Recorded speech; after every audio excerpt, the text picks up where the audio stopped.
So we're on O'Connell Street, which in the 19th century was called Sackville Street. And this is a very appropriate part of the tour because Frederick Douglass greatly admired Daniel O'Connell. And as Irish people, we think of Daniel O'Connell as the great Catholic liberator, the man who tried to win independence for Ireland. But in fact, he was so much more. He was a great champion of international human rights. He campaigned against slavery. He campaigned for the rights of Jews. He campaigned for the Maoris in New Zealand, for the rights of Aborigines in Australia, and for the rights of native Indians in so-called British India. So he really was an international champion. And he was very well known on the other side of the Atlantic. And Frederick Douglass first said he heard about Daniel O'Connell when he was a slave, because Daniel O'Connell refused to shake the hands of any American until he knew where they stood on the issue of slavery.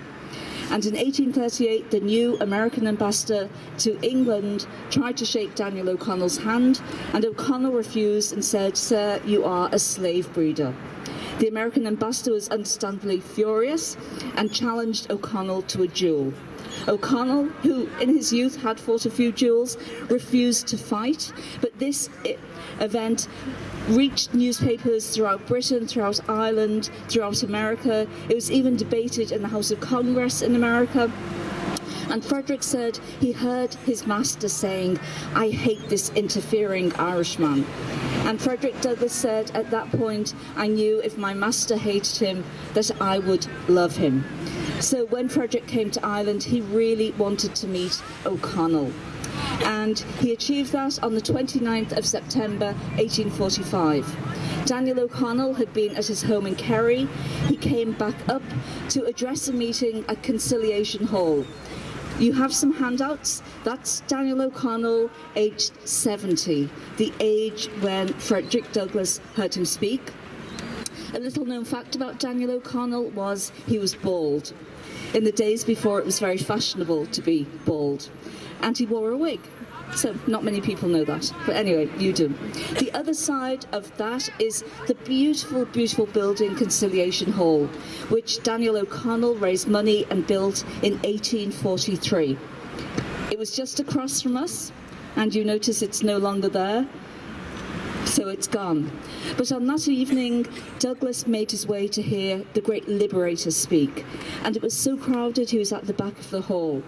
And when O'Connell sat down, and he made his usual speech condemning slavery, when he sat down, the hall thinned out. And Frederick Douglass moved to the front and was introduced to John O'Connell.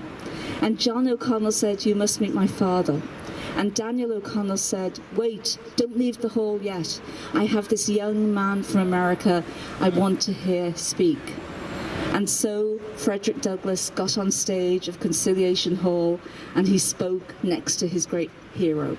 And Frederick Douglass was such a great speaker, but he was always very humble. And he started off with his usual self-deprecation, saying, "I am not worthy to be here." And then he went on to make the most magnificent speech. So I would now like to introduce you to Mr. Douglass.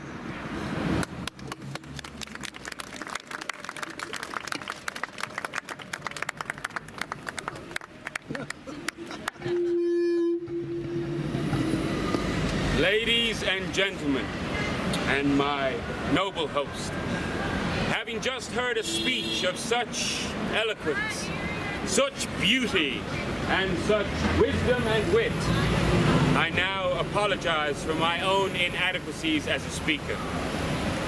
But I stand before you to speak on behalf of my people, a people in bondage. Only 7 years ago, I was a slave whose back had been mangled with the lash of the whip. When I was in bondage, I'd often heard of the great Irish liberator in a way that was dear to my heart. I had heard of him in the curses of my masters, and thus I was taught to love him. I've stopped in this country, hoping to see the liberator. And the words which I've just heard him express for my fellow enslaved countrymen and countrywomen have stirred feelings within me which I cannot describe. There was a great bluster and noise in the United States when Mr. O'Connell denounces slavery. I have frequently heard him condemned and denounced by those who oppressed the slave. But I am happy to assure you that his words have caused great effect among the American slaveholder, who hate nothing more than being criticized. O'Connell's mighty voice has shaken slavery to the center and paralyzed the soul of the slaveholder. And, ladies and gentlemen, the poor trampled slave of Carolina has heard the name of the liberator with joy and hope. And I myself have heard the wish that some black O'Connell would yet rise up amongst my countrymen and cry, "Agitate! Agitate! Agitate!"